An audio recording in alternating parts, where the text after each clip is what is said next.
আসসালামু আলাইকুম সুপ্রিয় শিক্ষার্থীবৃন্দ, Ibne Taslima Nasir school and college কর্তৃক আয়োজিত আজকের অনলাইন ক্লাসে সবাইকে স্বাগতম। আজকের ক্লাসের বিষয় ট্রান্সফরমেশন অফ সেন্টেন্স এর সিম্পল, কমপ্লেক্স এবং কম্পাউন্ডের তৃতীয় অংশ। সুপ্রিয় শিক্ষার্থীবৃন্দ, আজকের ক্লাসে আমি আলোচনা করব একটা সিম্পল সেন্টেন্সে যখন পার্টিসিপল বা অ্যাডজেক্টিভের ব্যবহার করা হয় তখন এটাকে কিভাবে কমপ্লেক্স এবং কম্পাউন্ড সেন্টেন্সে পরিণত করা যায় সেই সম্পর্কে আলোচনা করব। সুপ্রিয় শিক্ষার্থীবৃন্দ, আমাদের সেইগুলো আলোচনা করতে হলে প্রথমত আমাদের পার্টিসিপল এবং অ্যাডজেক্টিভ সম্পর্কে বিস্তারিত ধারণা জানা দরকার। সুপ্রিয় শিক্ষার্থীবৃন্দ, আমি মূলত পার্টিসিপল নিয়ে একটু আলোচনা করার পরেই আমরা গ্রামারের দিকে অগ্রসর হব। সুপ্রিয় শিক্ষার্থীবৃন্দ, তাহলে আমি পার্টিসিপল নিয়ে তোমাদের জন্য আলোচনা করছি। স্ক্রিন দেখতে পাচ্ছ পার্টিসিপল। এরপরে দেখো একটা সংজ্ঞা আছে, যে ভার্ব বা ক্রিয়া রূপ পরিবর্তনের মাধ্যমে অ্যাডজেক্টিভের মতো কাজ করে তাকে পার্টিসিপল বলে। সুপ্রিয় শিক্ষার্থীবৃন্দ, সংজ্ঞাটা লক্ষ্য করো, যে ভার্ব বা ক্রিয়া রূপ পরিবর্তনের মাধ্যমে অ্যাডজেক্টিভের মতো কাজ করে তাকে পার্টিসিপল বলে। তার মানে কোনো ভার্বের সাথে যখন আইএনজি যোগ অথবা ভার্বের ভিতরে অ্যাডজেক্টিভের জায়গায় বসে অ্যাডজেক্টিভের কাজ সম্পন্ন করে তখন তাকে পার্টিসিপল বলে। সুপ্রিয় শিক্ষার্থীবৃন্দ, আমরা কিছু এক্সাম্পল দেখে বিষয়টা পরিষ্কার হতে পারি। আমাদের ফার্স্ট এক্সাম্পল দেখো, আই স এ বার্নড বাস। এখানে দেখো যে এটার বাংলা করলে হবে আমি একটি দগ্ধ বাস দেখলাম বা দেখেছিলাম। সুপ্রিয় শিক্ষার্থীবৃন্দ, এখানে দেখো হলুদ যে এই ব্লক করা যে ওয়ার্ড আছে বার্নড, BURNT, বার্নড মানে দগ্ধ বা পোড়া। এখানে এই বার্নড বলতে আসলে বাসের অবস্থা বোঝানো হচ্ছে, যে বাসটা কি অবস্থায় আছে। মূলত বাসটা আছে দগ্ধ অবস্থায়, আর এই দগ্ধ অবস্থার বাসটাকে আমি দেখেছিলাম বা দেখলাম, সেই জন্য এখানে বার্নড এই শব্দটা হচ্ছে পার্টিসিপল বা অ্যাডজেক্টিভ। এবং দেখো যে অ্যাডজেক্টিভগুলো যেমন নাউনের পূর্বে ব্যবহার করা হয়, এখানে পার্টিসিপলগুলোও আমরা নাউনের পূর্বে ব্যবহার করতে পারবো। সুপ্রিয় শিক্ষার্থীবৃন্দ, আমরা আরও একটা এক্সাম্পল দেখি। হি স আ রানিং ট্রেন। এখানে দেখো যে এখানে রানিং শব্দটার অর্থ হচ্ছে চলন্ত। সে একটা চলন্ত ট্রেন দেখেছিল। এখানে ট্রেনটা কি অবস্থায় ছিল? চলন্ত অবস্থায় ছিল, রানিং। যার কারণে এখানে রানিং শব্দটা কি হবে? পার্টিসিপল হবে। সুপ্রিয় শিক্ষার্থীবৃন্দ, এখানে দেখো যে ট্রেনের এবং বাস এই দুইজনের অবস্থা প্রকাশের জন্য একটা জায়গায় আমরা বার্নড শব্দটা ব্যবহার করেছি, আর একটা জায়গায় রানিং শব্দটা ব্যবহার করেছি। যেটা বার্নড অর্থাৎ এই কাজটা সম্পন্ন হয়ে গেছে। যেমন বার্নড বলতে যখন দগ্ধ বলা হয়, আসলে দগ্ধ বললে ওই বাসটার অবস্থা বোঝাচ্ছে এবং সেটা একটা ফিক্সড জায়গায় থাকবে। বাট যখন তুমি ভার্বের সাথে আইএনজি যোগ করো, রানিং হয়ে যায়। যেমন এটা বলতে আসলে চলন্ত কোনো কিছুকে প্রকাশ করা হয়।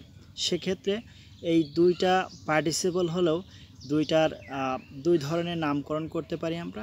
সুপ্রিয় শিক্ষার্থীবৃন্দ, আমরা এর পরবর্তীতে দেখব যে a sleeping man can not walk. এখানে দেখো স্লিপিং শব্দটা কি আছে? আইএনজি যোগ আছে এবং এটা ম্যান নাউনের পূর্বে ব্যবহার করা হয়েছে, যার কারণে স্লিপিং শব্দটা হচ্ছে এখানে পার্টিসিপল।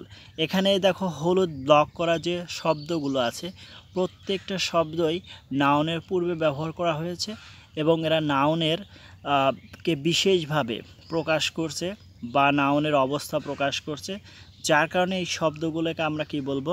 পার্টিসিপল। এখানে বার্নড দেখো ভার্বের V3, রানিং ভার্বের বেস ফর্মের সাথে আইএনজি যোগ করা হয়েছে এবং স্লিপিং ভার্বের বেস ফর্মের সাথে আইএনজি যোগ করে মানুষ অর্থাৎ মানুষের অবস্থা প্রকাশ করা হয়েছে। যেমন এখানে বলছে ঘুমন্ত মানুষ, তার উপরে সেন্টেন্সে বলছে চলন্ত ট্রেন, এবং তার উপরে বলছে দগ্ধ বাস। সুপ্রিয় শিক্ষার্থীবৃন্দ, আরেকটা এক্সাম্পল দেখো, a corrupted man is next to devil, অর্থাৎ একজন দুর্নীতিগ্রস্ত মানুষ শয়তানের পরেই তার স্থান, এই কথা বলছে। তাহলে এখানে মানুষটা কী ছিল? দুর্নীতিগ্রস্ত। আগের মানুষটা কী ছিল? ঘুমন্ত মানুষ। আগে ট্রেনের অবস্থাটা কী ছিল? চলন্ত। তারপরে আগে বাসের অবস্থা কী ছিল? বার্নড, দগ্ধ। তাহলে বার্নড, রানিং, স্লিপিং এবং করাপ্টেড, এই শব্দগুলোকে আমরা কি বলবো? পার্টিসিপল বলবো। সুপ্রিয় শিক্ষার্থীবৃন্দ, এখানে পার্টিসিপলকে আবার ক্লাসিফাইড করা হয়েছে। মূলত আমরা এখান থেকে প্রেজেন্ট পার্টিসিপল এবং পাস্ট পার্টিসিপল বিষয়টা জানবো। তারপরে দেখো প্রেজেন্ট পার্টিসিপল। এখানে প্রেজেন্ট পার্টিসিপল বলতে বোঝানো হচ্ছে যে ভার্বের সাথে আইনযুক্ত কোনো শব্দ যদি নাউন সম্পর্কে অতিরিক্ত তথ্য প্রদান করে, তাহলে ওই আইনযুক্ত ভার্বই প্রেজেন্ট পার্টিসিপল হবে। সুপ্রিয় শিক্ষার্থীবৃন্দ, এটা মনে রাখো, যে ভার্বের সাথে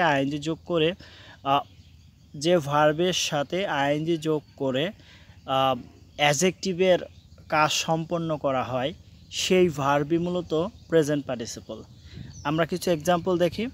যেমন I saw A flying bird, এখানে আমি একটি উড়ন্ত পাখি দেখেছিলাম। এখানে পাখিটার অবস্থা বোঝাচ্ছে। আসলে পাখিটা কি অবস্থায় ছিল? পাখিটা উড়ন্ত অবস্থায় ছিল। তার মানে ফ্লাইং শব্দটাকে আমরা বলবো প্রেজেন্ট পার্টিসিপল। দেখো আইএনজি যোগ আছে।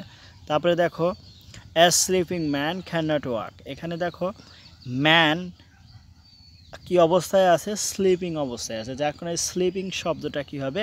Present participle. তারপরে দেখো I saw A running train, এখানে ট্রেনটা কি অবস্থায় আছে? রানিং অবস্থায় আছে।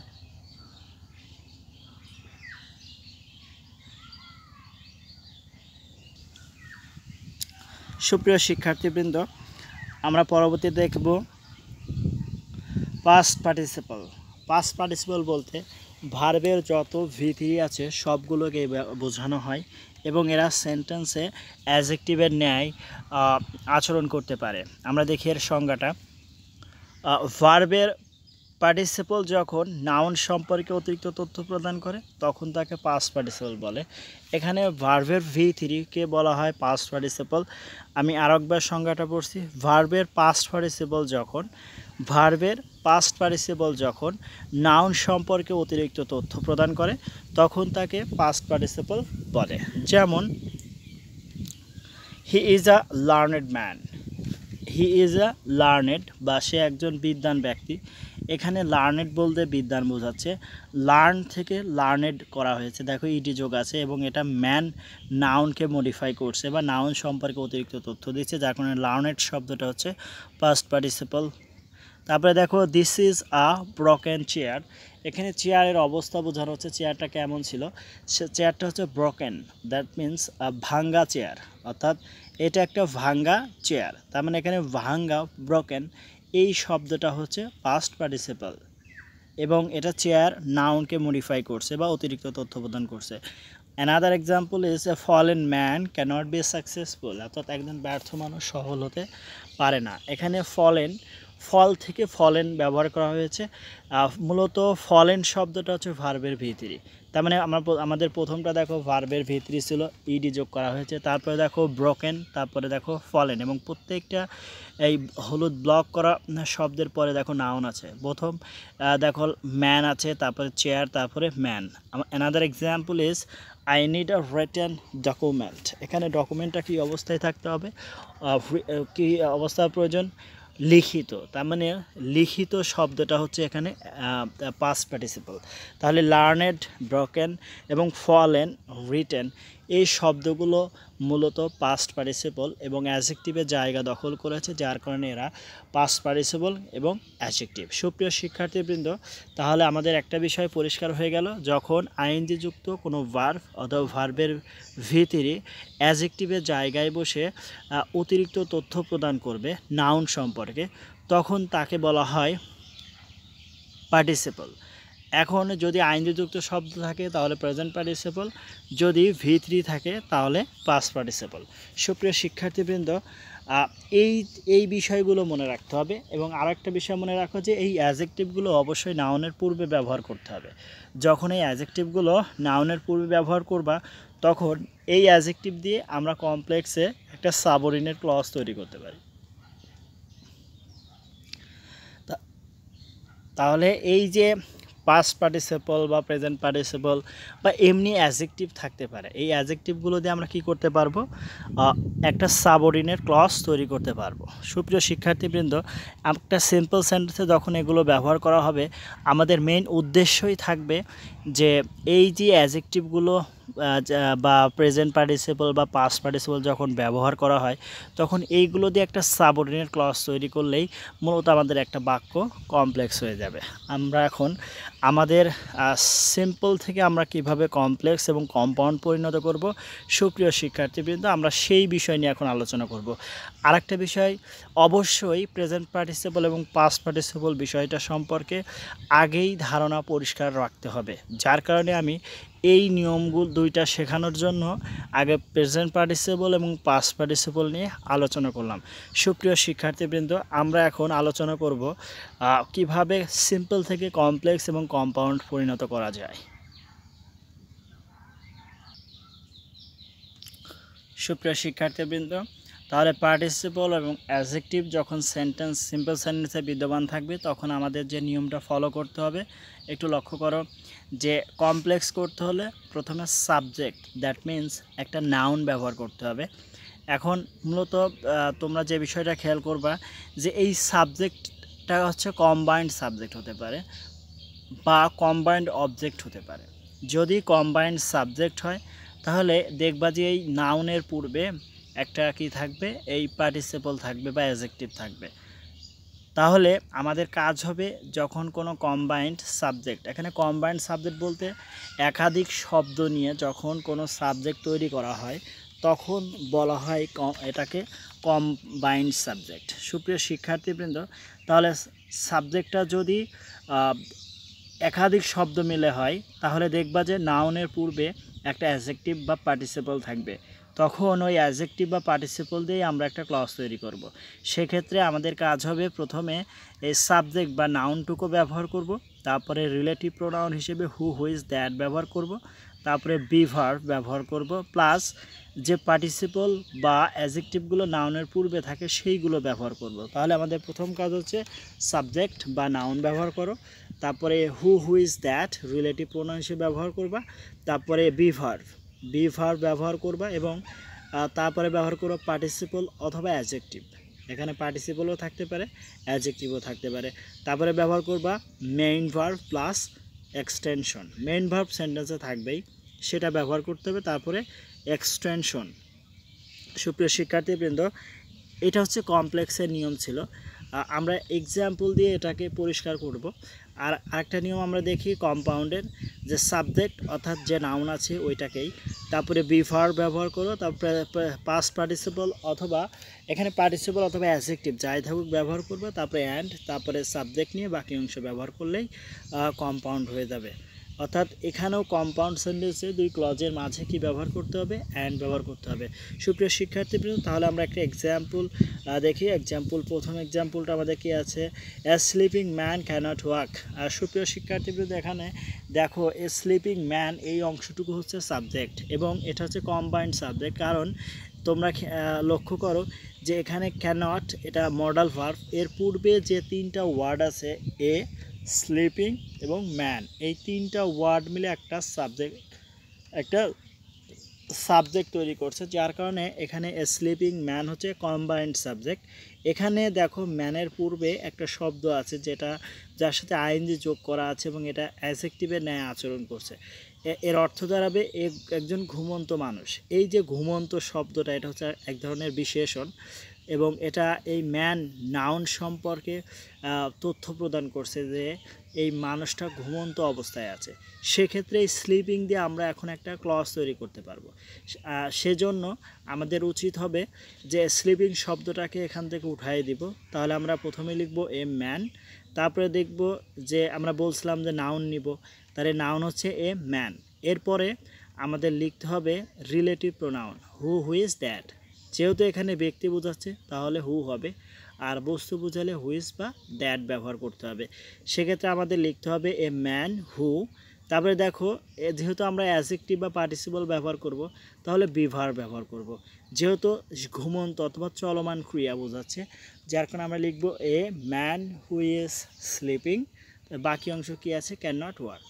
The answer is a man who is sleeping can not work. সুপ্রিয় শিক্ষার্থীদের এখানে দেখো এ ম্যান হচ্ছে নাউন, এ ম্যান ব্যক্তি বোঝানোর কারণে আমরা হু রিলেটিভ প্রোনাউন ব্যবহার করেছি। তারপরে যেহেতু আমরা এখানে অ্যাডজেক্টিভ বা পার্টিসিপল ব্যবহার করব, সেক্ষেত্রে পূর্বে অবশ্যই একটা বিভার ব্যবহার করো, যে কে ঘুমাচ্ছে। তাহলে হু ইজ স্লিপিং বললে আসলে কাকে নির্দেশ করে? এ ম্যানকে নির্দেশ করে। সো এখানে হু ইজ স্লিপিংটা হচ্ছে সাবঅর্ডিনেট ক্লজ, হু ইজ স্লিপিংটা কী হবে? সাবঅর্ডিনেট ক্লজ হয়ে গেল, এবং পরে বাকি অংশ ব্যবহার করবা can not work. A man who is sleeping can not work. সেক্ষেত্রে দেখো যে a man can not work হচ্ছে প্রিন্সিপাল ক্লজ এবং হু ইজ স্লিপিং হচ্ছে সাবঅর্ডিনেট ক্লজ। সুপ্রিয় শিক্ষার্থীবৃন্দ, আমরা এখন কম্পাউন্ডটা দেখব। কম্পাউন্ডে কি আছে? এ ম্যান ইজ স্লিপিং, আগেই বলছি নাউন প্লাস বিভার, তারপরে অ্যাডজেক্টিভ অথবা পার্টিসিপল ব্যবহার করতে হবে স্লিপিং, অ্যান্ড দিয়ে সাবজেক্ট প্লাস বাকি অংশ he cannot work. Another example is here, an industrious boy can shine in life. An industrious boy can shine in life. সেক্ষেত্রে দেখো এখানে ক্যানের আগে যে তিনটা শব্দ আছে, অ্যান, ইন্ডাস্ট্রিয়াস পরিশ্রমী এবং বয় মানে বালক, অর্থাৎ একদম পরিশ্রমী বালক জীবনে উন্নতি করতে পারে। একটু খেয়াল করো, এখানে কিন্তু আগের মতোই কম্বাইন্ড সাবজেক্ট আছে এবং বয় নাউনের কে মডিফাই করছে ইন্ডাস্ট্রিয়াস শব্দটি, এবং এটা এক ধরনের একটা কি হবে? অ্যাডজেক্টিভ হবে। তাহলে এই যে অ্যাডজেক্টিভ শব্দটা আছে, এই শব্দ দিয়ে আমরা নতুন একটা সাবঅর্ডিনেট ক্লজ তৈরি করতে পারবো, এবং এই সাবঅর্ডিনেট ক্লজ তৈরি করতে আমরা রিলেটিভ প্রোনাউন ব্যবহার করব, বিভার ব্যবহার করব, তারপরে অ্যাডজেক্টিভ অথবা পার্টিসিপল যে কোনো একটা ব্যবহার করে বাকি অংশ লিখে দিলেই আমাদের কি হবে? কমপ্লেক্স সেন্টেন্স হয়ে যাবে। সুপ্রিয় শিক্ষার্থীবৃন্দ দেখো, তাহলে এটার আনসার হবে a boy who is industrious can shine in life. The answer is a boy who is industrious can shine in life. So এখানে এ বয় হওয়ার কারণ হচ্ছে, দেখো বয় বিটা হচ্ছে কনসোনেন্ট, যার কারণে এ হয়েছে। এখানে এর পরিবর্তে দিও ব্যবহার করতে পারো, কোনো সমস্যা নেই। আর এ বয় যেহেতু ব্যক্তি বোঝাচ্ছে, যার কারণে রিলেটিভ প্রোনাউন কী হয়েছে? হু হয়েছে। তারপরে দেখো বিভার্ব আসবে, বিভার্বটা ইজ হলো। তারপরে ইন্ডাস্ট্রিয়াস, অর্থাৎ যে অ্যাডজেক্টিভটা সেন্টেন্সে থাকবে ওইটা ব্যবহার করতে হবে। সো সে অ্যাডজেক্টিভ নাও ইন্ডাস্ট্রিয়াস, তারপরে বাকি অংশ can shine in life. So a man who is industrious can shine in life. Another example is here, এটাকে আমরা কিভাবে কম্পাউন্ডে পরিণত করব সেই নিয়মটা দেখো। a boy is industrious and he can shine in life. এখানে প্রথমে a boy হচ্ছে নাউন, তারপরে বিভার্ব, তারপরে ইন্ডাস্ট্রিয়াস অ্যাডজেক্টিভ, তারপরে দুই ক্লজের মাঝে অ্যান্ড ব্যবহার করতে হবে এবং সাবজেক্ট দিয়ে বাকি অংশ। সুপ্রিয় শিক্ষার্থীবৃন্দ, আমি যে তোমাদের স্ট্রাকচারটা দিয়েছি বা গঠন দিয়েছি, সেইটা ফলো করলেই এই দুইটা এক্সাম্পল তোমরা অবশ্যই করতে পারবা। আমরা দেখি এর পরে কি আছে। এবার প্র্যাকটিস দেয়া আছে কিছু, এই প্র্যাকটিসগুলো ওই নিয়ম অনুসারে অবশ্যই করবা। দেখো, an honest man suffers in life. Another example is here, a corrupted man is next to devil. A corrupted man is next to devil. Another example is a drowning man catches at a straw. A drowning man catches at a straw. Another example is I saw a running train. I saw a running train. Another example is a fallen man cannot win in life. A fallen man cannot win in life. So সুপ্রিয় শিক্ষার্থীবৃন্দ, তোমরা এই 5টা example নিয়মগুলো অনুসরণ করে বাসায় practice করো, এবং মূলত তোমাদেরকে এখান থেকে adjective, present participle, past participle identify করতে হবে। So at first you need to identify present participle, past participle and adjective. If you identify uh, this participle or adjective, you will surely or perfectly make the right answer, no doubt. So you need to identify adjective or participle first. So dear students, uh, you need to follow this rule perfectly. Another rule is,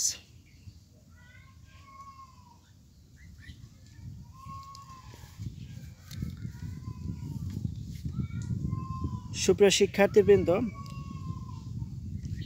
পরের নিয়মটা শুরু করার আগে আমাদের একটা বিষয় খেয়াল করতে হবে যে যখন একটা অ্যাডজেক্টিভ একটা সিঙ্গেল শব্দ অ্যাডজেক্টিভ হিসেবে বা পাস্ট পার্টিসিপল বা প্রেজেন্ট পার্টিসিপল হিসেবে ব্যবহার করা হয়, তখন এই শব্দগুলো নাউনের পূর্বে বসে।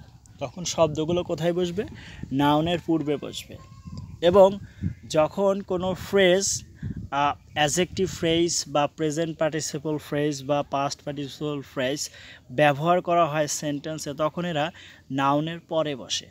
So be careful about that, যে অ্যাডজেক্টিভ ফ্রেজ এবং অ্যাডজেক্টিভ, এখানে একটা পার্থক্য হচ্ছে ফ্রেজগুলো নাউনের পরে বসে, আর একটা সিঙ্গেল শব্দ অ্যাডজেক্টিভ হলে এটা নাউনের পূর্বে বসবে। সুপ্রিয় শিক্ষার্থীবৃন্দ, তাহলে আমরা একটু নিয়মটা ফলো করি যে পার্টিসিপল ফ্রেজ থাকলে আমাদের কী করতে হবে। দেখো, কমপ্লেক্স করতে হলে প্রথমে সাবজেক্ট ব্যবহার করতে হবে, তারপর রিলেটিভ প্রোনাউন ব্যবহার করতে হবে। সাবজেক্টের পরে কি ব্যবহার করব?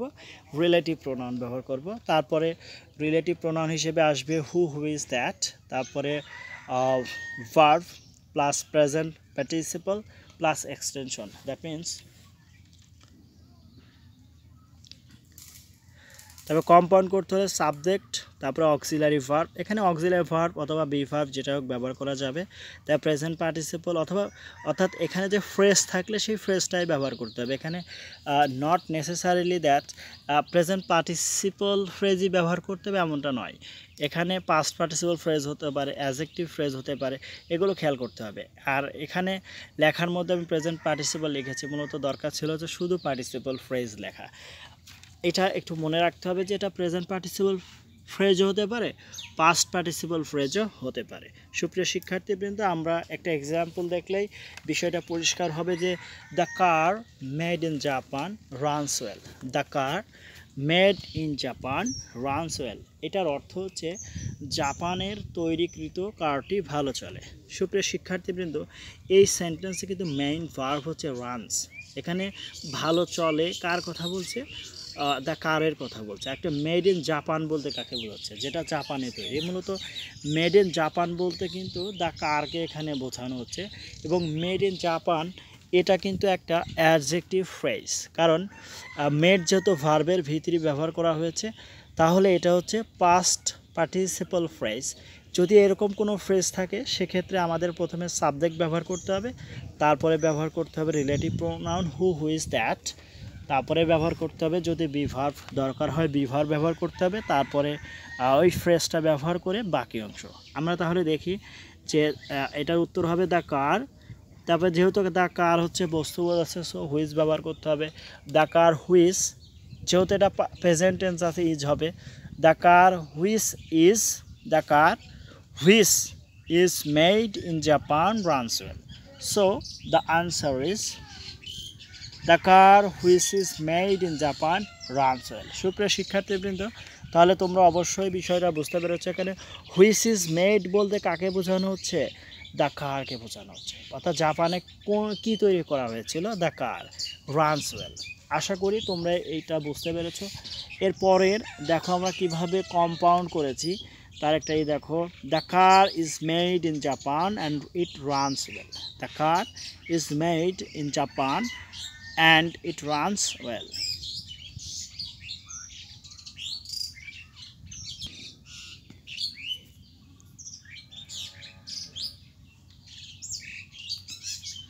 Another example is here. The boy playing in the field is my brother.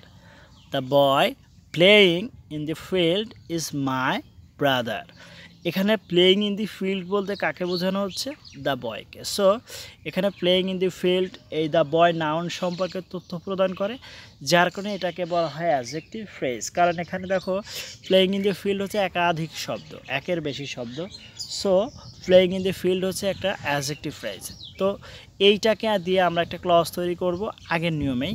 তাহলে দ্য বয় সাবজেক্ট ব্যবহার হিসেবে ব্যবহার করা হবে, এরপর রিলেটিভ প্রোনাউন হবে হু, হুইস অথবা দ্যাট।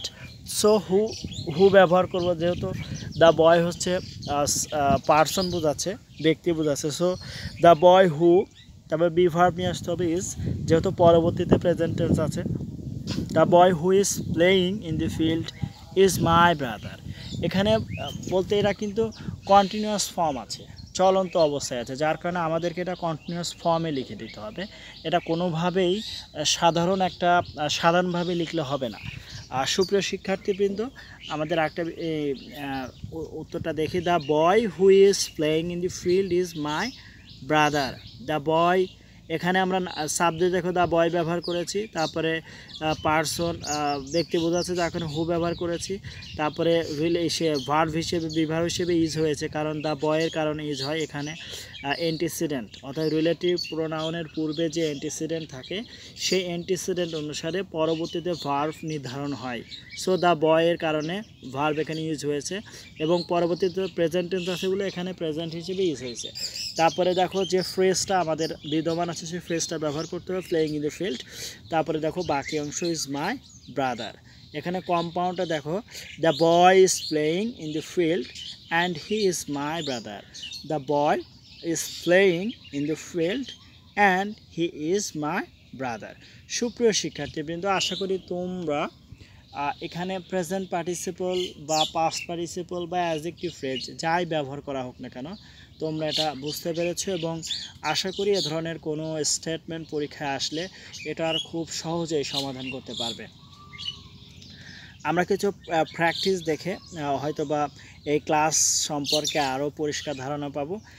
যেমন the boy running fast is my son, অর্থাৎ অর্থাৎ দ্য বয় রানিং ফাস্ট মানে দ্রুত চলমান বা দৌড়াত বালকটি আমার সন্তান বা আমার ছেলে। The boy running fast is my son. এখানে দেখো রানিং ফাস্ট হচ্ছে একটা ফ্রেজ, এবং এখানে রানিং ফাস্ট বলতে দ্য বয়কে নির্দেশ করা হচ্ছে বা যা বয়ের সম্পর্কে তথ্য প্রদান করছে। এরপরে দেখো another example is here. I saw a parrot flying in the sky. অর্থাৎ আমি একটা প্যারট দেখলাম, তোতা পাখি, যা ফ্লাইং ইন দ্য স্কাই, আকাশে উঠছে। অর্থাৎ আকাশে উড়ন্ত অবস্থায় আমি একটা কি দেখলাম? প্যারট। এখানে ফ্লাইং ইন দ্য স্কাই হচ্ছে একটা প্রেজেন্ট পার্টিসিপল ফ্রেজ, বা যাকে আমরা বলি অ্যাডজেক্টিভ ফ্রেজ বা পার্টিসিপল ফ্রেজ যাই বলি, কোনো ব্যাপার না বা কোনো সমস্যা না। কারণ এই পার্টিসিপল ফ্রেজই দুইভাবে বিভক্ত, একটা হচ্ছে প্রেজেন্ট পার্টিসিপল ফ্রেজ, একটা হচ্ছে পাস্ট পার্টিসিপল ফ্রেজ। আর এই পার্টিসিপল সেটা প্রেজেন্ট হোক পাস্ট হোক সবগুলোকে আমরা কি হিসেবে বলতে পারি? অ্যাডজেক্টিভ হিসেবে বলতে পারি বা অ্যাডজেক্টিভ ফ্রেজ হিসেবে মূল্যায়ন করতে পারি। Another example is here, a student confused by the assignment asked the instructor for extra help. বলছে student confused by the assignment asked the instructor for extra help. এখানে বলছে যে একজন শিক্ষার্থী কনফিউজড হয়েছে, দ্বিধান্বিত হয়েছে বাই দি অ্যাসাইনমেন্টের কারণে। asked, এখানে আমরা এটাকে asked উচ্চারণ করি, মূলত এটা উচ্চারণ হবে asked the instructor for extra help, অর্থাৎ অতিরিক্ত সাহায্যের জন্য পরিদর্শকের সাহায্য প্রার্থনা করলো, এই কথাটা বলতে যাচ্ছে। Another example is here, the boy taken to hospital has recovered. অর্থাৎ the boy taken to hospital, এখানে টেকেন টু হসপিটাল বলতে কাকে বোঝাচ্ছে? অর্থাৎ কাকে হাসপাতালে নেওয়া হয়েছিল? বালকটিকে হাসপাতালে নেওয়া হয়েছিল। হ্যাজ রিকভার্ড অর্থাৎ আরোগ্য লাভ করেছে বা সুস্থ হয়েছে, এই কথা বলা হচ্ছে।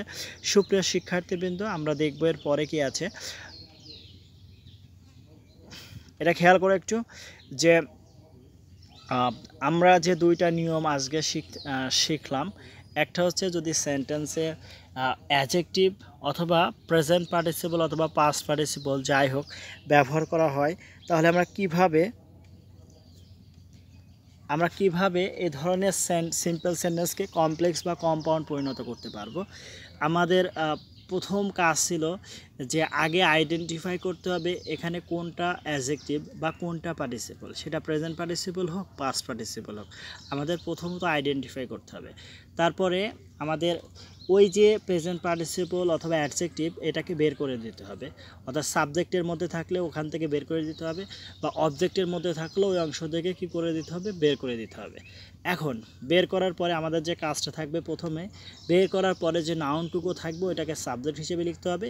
এখন এই সাবজেক্টটা যদি তোমার ব্যক্তি বোঝায় তাহলে হু ব্যবহার করো, যদি বস্তু বোঝায় তাহলে হুইস অথবা দ্যাট ব্যবহার করো। তারপরে বি ভার্ব ব্যবহার করো টেন্স অনুসারে, কারণ পরবর্তীতে যদি প্রেজেন্ট টেন্স থাকে তাহলে তোমাকে প্রেজেন্ট টেন্সের বি ভার্ব নিতে হবে, যদি পাস্ট টেন্স থাকে তোমাকে পাস্ট টেন্সের বি ভার্ব নিতে হবে। তারপরে যে অ্যাডজেক্টিভ বা পার্টিসিপলকে তুমি উঠাই দিচ্ছ সেটাকে ফিরিয়ে আনতে হবে। তারপরে বাকি অংশ অর্থাৎ মেইন ভার্ব থেকে বাকি অংশ ব্যবহার করতে হবে। সুপ্রিয় শিক্ষার্থীবৃন্দ, আশা করি কমপ্লেক্স সেন্টেন্সটা তোমরা বুঝতে পারছো।